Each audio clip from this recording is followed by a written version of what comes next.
This episode is brought to you by Let's Productions. Follow us on Facebook, YouTube, Instagram, LinkedIn. See you there.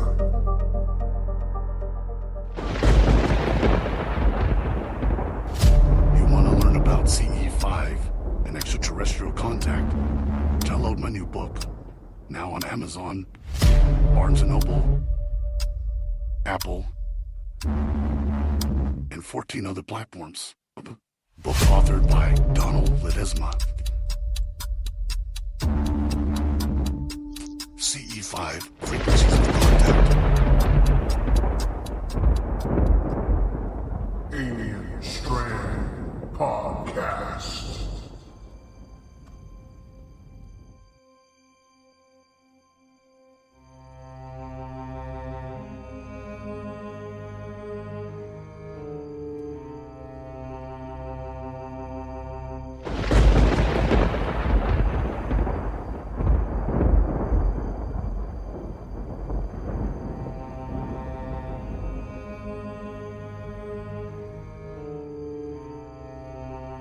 Alien Strand Podcast.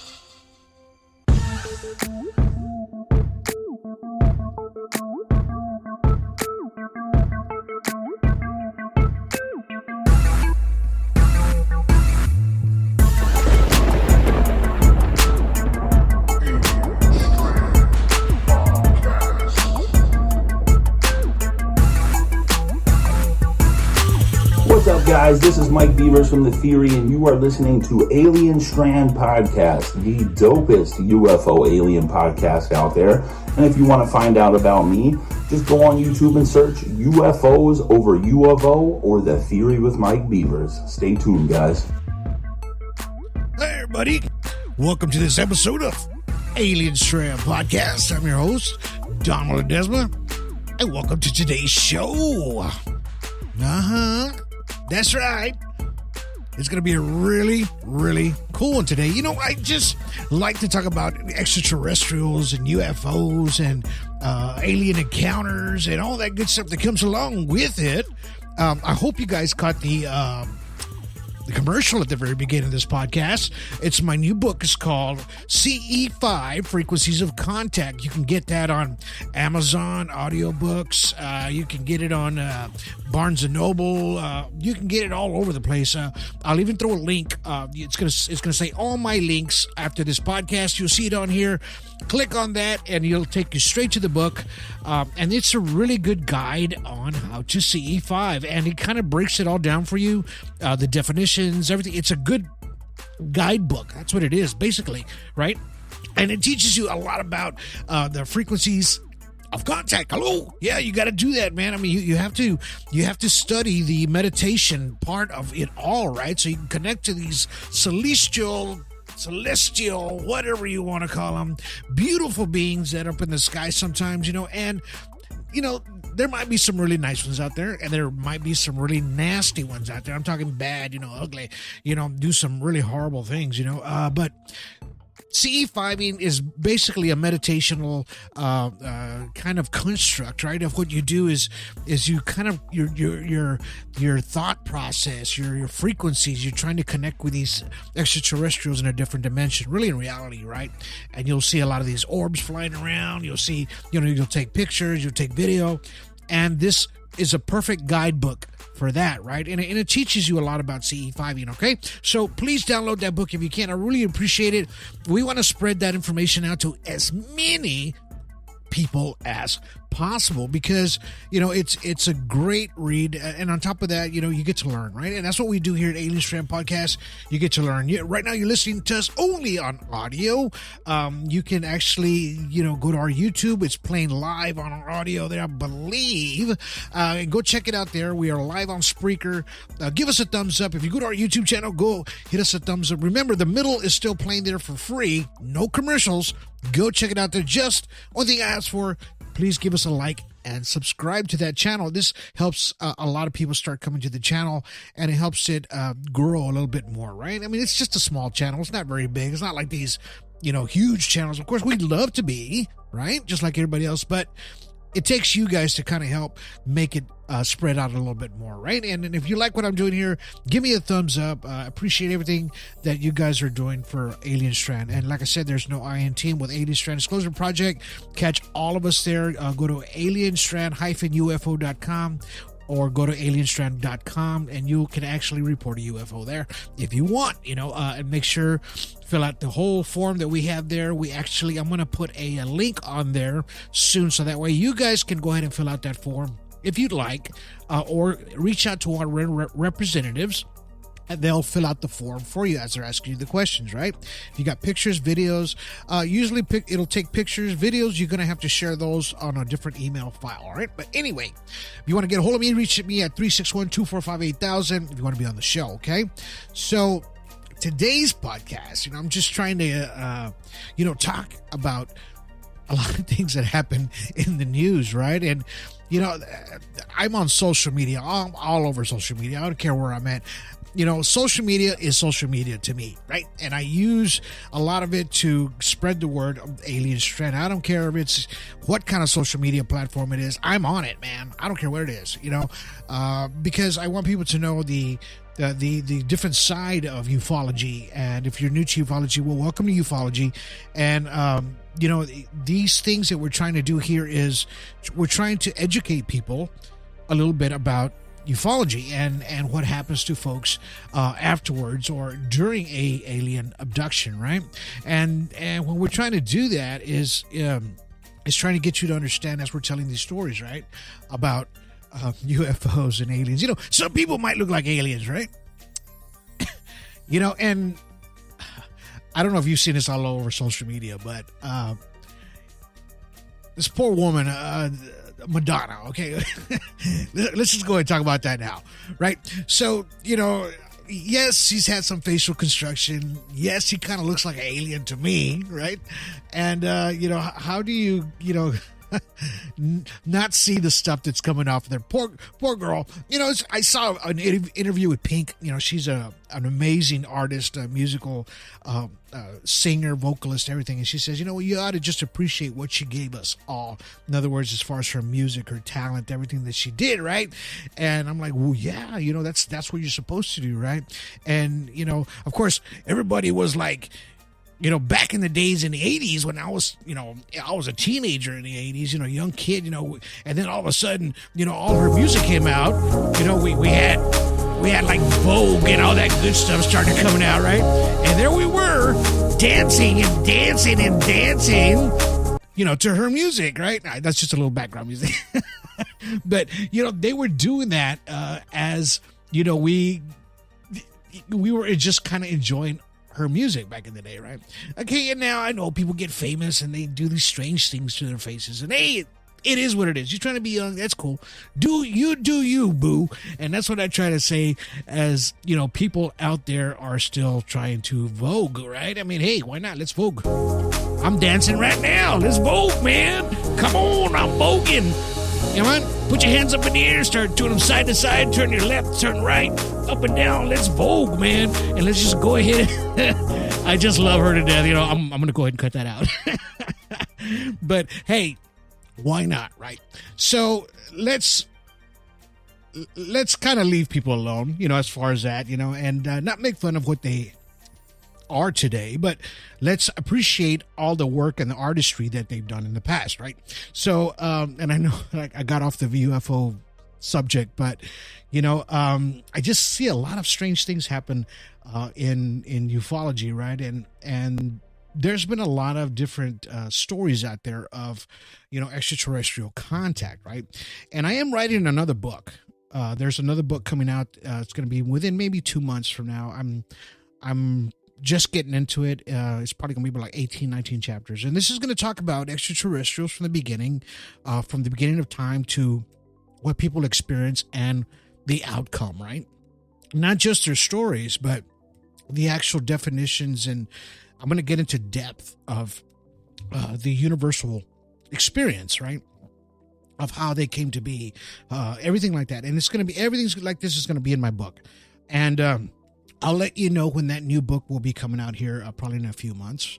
But I am in the process of writing this. And the only reason I'm doing this is because, people do experience some really strange things, not just by CE5ing and getting excited and doing these CE5 events and protocols, right? But it's the experience of actually witnessing a extraterrestrial, right? And that's the strange thing, because these things are not going to always look, they're going to have human characteristics, right? In other words, I've never seen a video of an alien with 2 heads, 4 eyes, 6 legs. They're always going to have this human characteristic. I don't care if it's a reptilian or the human looking ones, the Palladians, these Nordic looking ones. And then of course the grays from Zeta Reticuli, and these things, are going to have 1 head, 2 eyes, 2 ears, almost a nose, something to breathe, and a mouth. They're going to have 2 arms, a torso, legs, feet, things to stand on, right? So they're all going to have these humanistic characteristics, right? And this is what I believe, that the universal connection is the connection of us all, right? Because if not, they would just to me, it would be a totally different thing, more like a species, right? Of let's just say something that's in our oceans, right? Like an octopus, right? And eight legs or whatever, right? A crab or a lobster, right? So that's totally different, right? Than what you would see as an extraterrestrial making contact with a human being or a person, right? In other words, it has some sort of intellect. It has some sort of knowledge. It has some sort of a living organism and a consciousness, really, in reality, of what they are and what they can be, right? So these are the things that the traits that we look for in extraterrestrials and extraterrestrial contact. Like most of the people always see the smaller grays, 3-footers, things like that. Most of these gray stories that I have been reading and studying and researching are 3 feet. 4 feet. They're not the 6 foot. You rarely hear about the 6 foot, 9 foot tall grays, which supposedly these things that are that tall are the actual dominant species of the gray, and the small to 3-4 footer one is the actual clone of the gray, right? So the tall ones, the slim gray, are the elders, right? They're more like 600. They lived up to 600 and 900 years of age. So, and this is what goes on through this research that I've studied with books in the past and people that have told these stories, and even our own behind the veil, if you will. These back engineered, programs that have met these, extraterrestrials and know their history, right? Linda Howe is a great one to talk to a lot of these naval soldiers and that have come out about these things that they saw in Antarctica, right? I did a podcast about it on our Patreon page, right? So if you go to our Patreon, you'll see something there. I'm actually recording another one for Patreon tonight. But I mean, this what I'm talking about is these extraterrestrials and how we are actually making this contact of what they are, right? And there's a small story here that I'm going to read to you. This is it's called the Don Anderson abduction case that I saw today, and I'm just going to read it to you so that way you can kind of get a little bit more inside depth of what happened to this person. So in 1984, a 24-year-old Don Anderson of Spanish Fork, Utah, woke up to see a gray alien inside of his bedroom, right? It says, taken away his 4-year-old son. So Don leaped out of bed and informed the gray that they were going to take his son. He says he wanted to join them. He says that the gray agreed. Both Don and his son were taken on board of the craft and were greeted by a female human-looking ET who gave them a tour of the craft. The ET informed Don of several events which would soon occur in his personal life. Don and his son then were returned, right? So this is, the guy wakes up, he sees these things waking up, trying to take his son, then he says, I want to go with you. I mean, that's, to me, it's a little strange, right? I mean, if that was me personally, I would have probably, freaked out and probably went into daddy mode and protector mode, right? At that point, right? But we don't know this guy's background, right? We don't know if he's had interactions with these things already before. This is what it sounds like on the beginning of the story. So there's a possibility that he's had interactions with these things and wanted to go on this trip or wanted to see this event unfold in front of him with his son, right? So I'm going to go on. It says the event caused a radical shift in Don's life. He recognized the Gray as a friend, a teacher. And then he remembered having an encounter with him before. Here we go. In fact, several bizarre events which Don had ignored, denied, or explained away now. Suddenly he says, this makes sense. And he realized that he had been experiencing UFO contact his entire life. Right? Then he remembers being visited and taken as a young boy. He remembered seeing a UFO, then the Gray at age 10, then being taken aboard a craft and taught how to perform telekinesis, and about all the alien technology. He's had missing time at the age of 14. Now it's revealing itself, he says. He had to be an extensive onboard UFO encounter in which he was taken beyond the Earth and taught by the extraterrestrials. He even remembered a pre-life encounter during which his Gray alien guide showed him his mother giving birth to him, right? Wow. See, it's like they paint these images in your mind as these things are moving with you in your life, right? So this is a strange entity as it is, but they are Grays. He keeps saying they're Grays, right? So Don, who had been religious, now realized that he was in contact with extraterrestrials. This began a long life search for answers. He also began experiencing a wide variety of paranormal events, including precognition, out-of-body experiences, communication with spirits, and more. And now, of course, with more UFO encounters, right?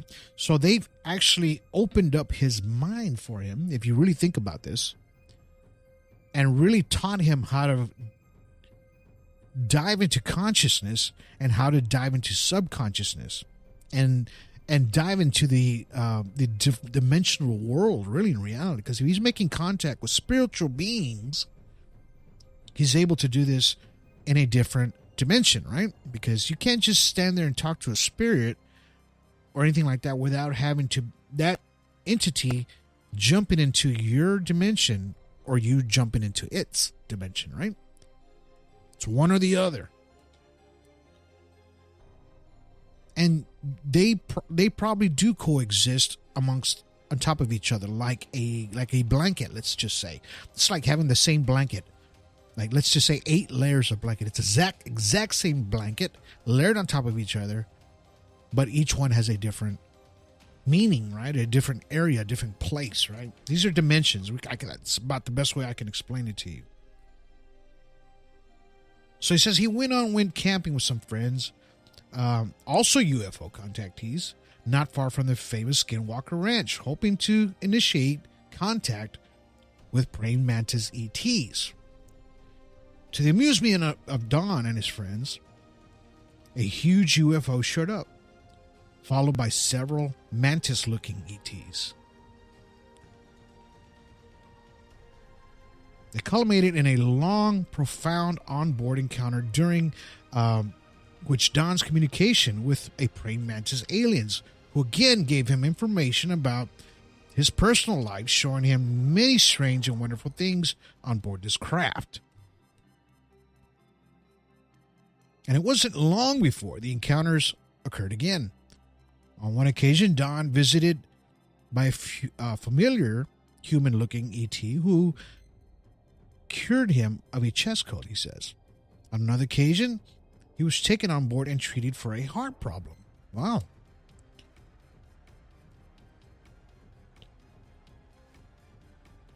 So at this point, the story deepens just a little bit, and it might just start getting a little darker, because here's where he grabs the attention. So Don encounters and attracted the attention of the U.S. military, who threatened him not to talk about his experiences. As a result, Don decided to go public. He spoke at conventions, began doing interviews, writing about his experiences. He even put together a website called Path of Shabilia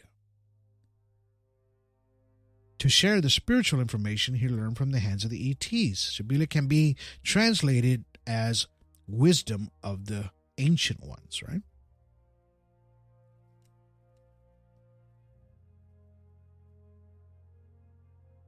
And it says Don's case is more extensive than most.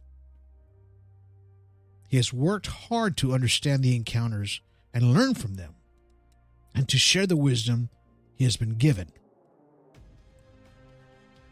He says that while people are very interested in the physical aspects of his encounters, and it's spiritual information that is most important, and the reasons he decided to go public, right?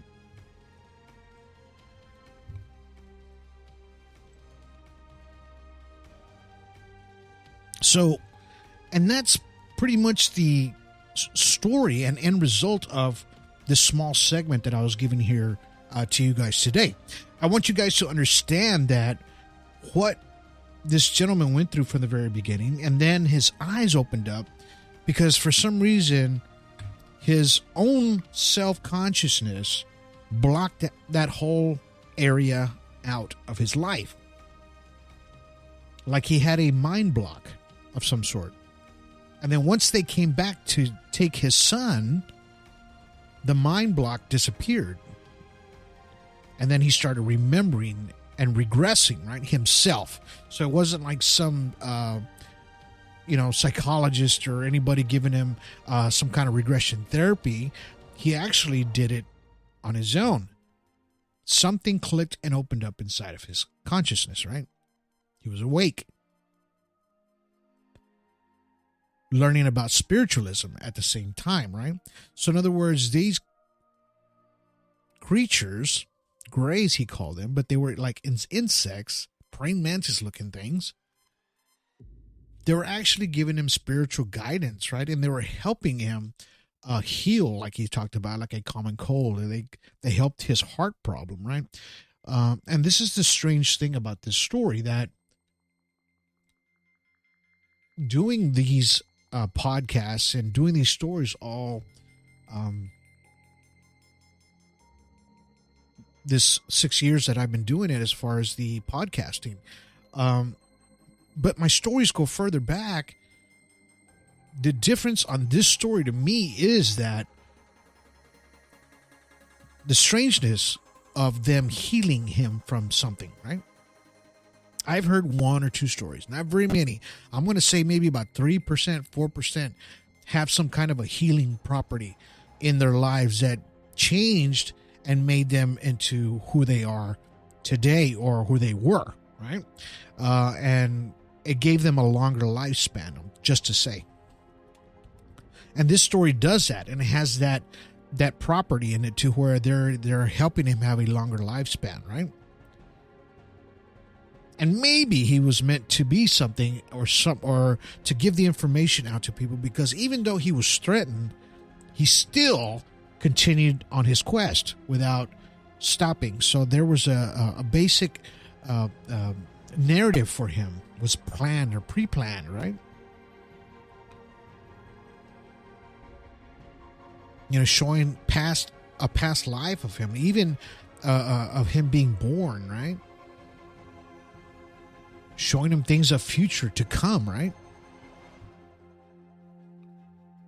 Now, the strangeness is they kind of opened his eyes in a sense to where they gave him a positive outcome. So his was not a negative outcome of it.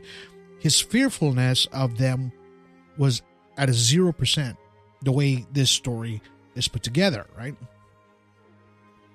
So the fear is a zero factor, right? So just like the story in Africa, right? When that UFO that landed in that schoolyard, right? Everybody talks about that. When these beings stepped out, they had these big black eyes, right? And some of them even had almost like hair. They said almost like black hair. It was kind of strange. But they were giving these images of destroying our planet, right? How we were destroying ourselves. And whether they were, and then some of them even had different images of the planet being destroyed. So it's a catch-22 if you kind of think about it, right? So what is it? We're destroying our planet, or are you going to destroy it, right? And on that other story. And that one kind of had like a 50-50 positive outcome, right? In other words, take care of your planet.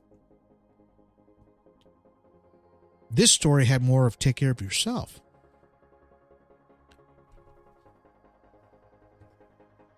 And had him dive deep into his spiritualism, right? The paranormal side, right? What does that? So those are the things that makes this story very rare, very non-common, because of what he experienced in that short time, or maybe a longer time, because I mean, this happened in 1984. So, which means, and he was 24 years old at the time. So if it happened to him as a teenager, that means like in 1974, everything started happening for him. Because he talked about being like a 10 or 14-year-old kid, right? So this was 10 years before that.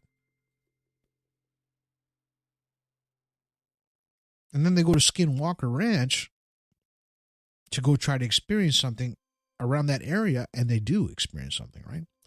So this is what makes this a kind of rare story, but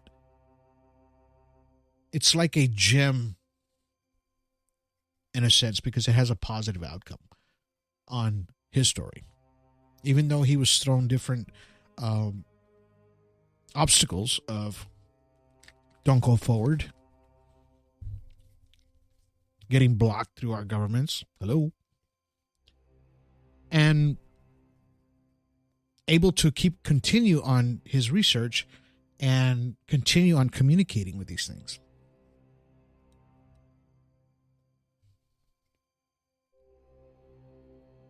And I think that's the best thing overall that he could have ever done, is to come out of it in a positive outcome, right? Because most stories and most research that I've done on people, even on my films, is that not everybody has a positive outcome, right? There's still some demons kind of trapped inside because of the fear, the stigma,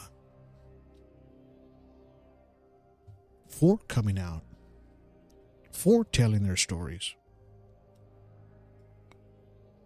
And then there's some that have made peace with it, right? So, which is this story here. Seems to me like he's made some sort of a peace with it, had a positive outcome of it, right?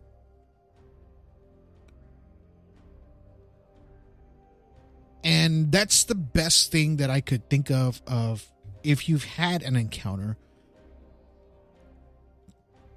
and if you're ready to speak to somebody about it, please do. Speak to somebody that's open-minded, not somebody that's closed-minded. Mind you, okay? Because this is the difference. When you speak to somebody that's closed-minded, all you're going to get is rejection, and then they're going to stigmatize you, okay? So don't do that. Talk to somebody that's open-minded, somebody that's in ufology, right?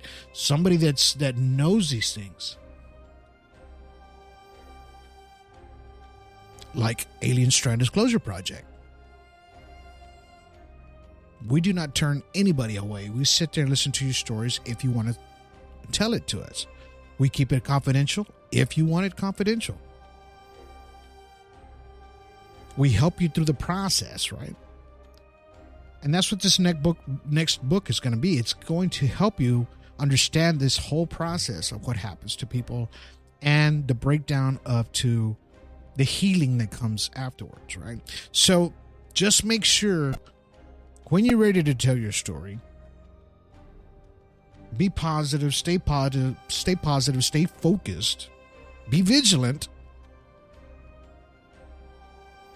push the trolls down to the floor because you're going to get some trolls.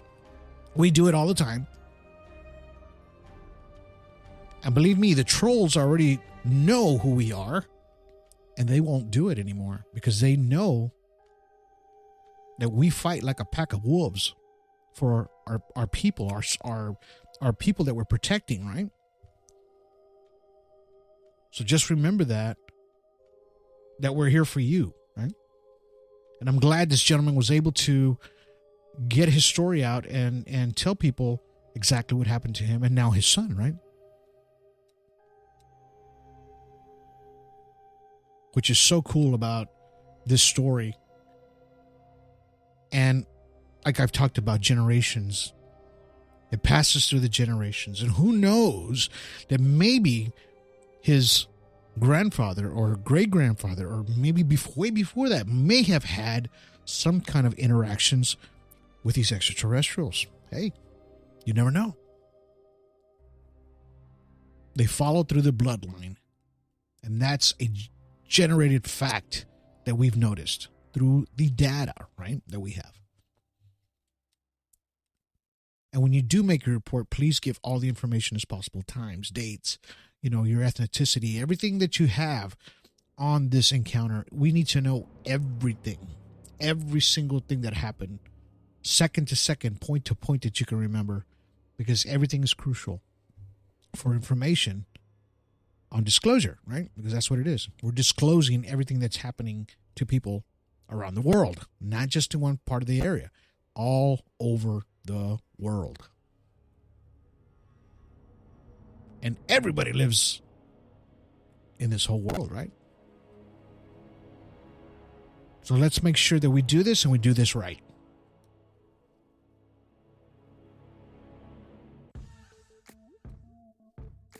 Well, that's the end of my short podcast today. I hope you guys enjoyed it and enjoyed the information that I gave you today on aliens, right? And the encounters that people go through, even in the past. It was a past story, right? So, great story, by the way. Great story. I really dug that one, man. That was a really cool one. And I'll have more to give to you as well. I'm just going to be doing a lot more audio podcasts. If you want to go back and listen to them, you can listen to here on Spreaker, iHeartRadio, Spotify, Google Podcasts. You can even ask Alexa, she'll play some Alien Strand podcasts, right? And if you want to go back to the days and just start voguing, well, let's just start voguing, man, because I'm voguing right now. I just love the 80s, man. I'm glad I was an 80s kid, because I could just do this all day long and vogue and vogue and vogue. Yeah, all right, man. So I just had to throw that out there for you guys.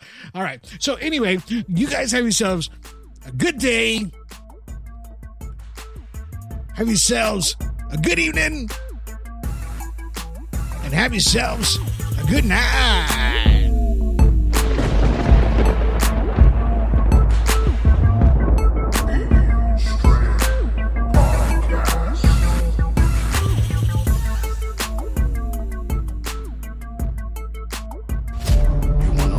CE5 and extraterrestrial contact.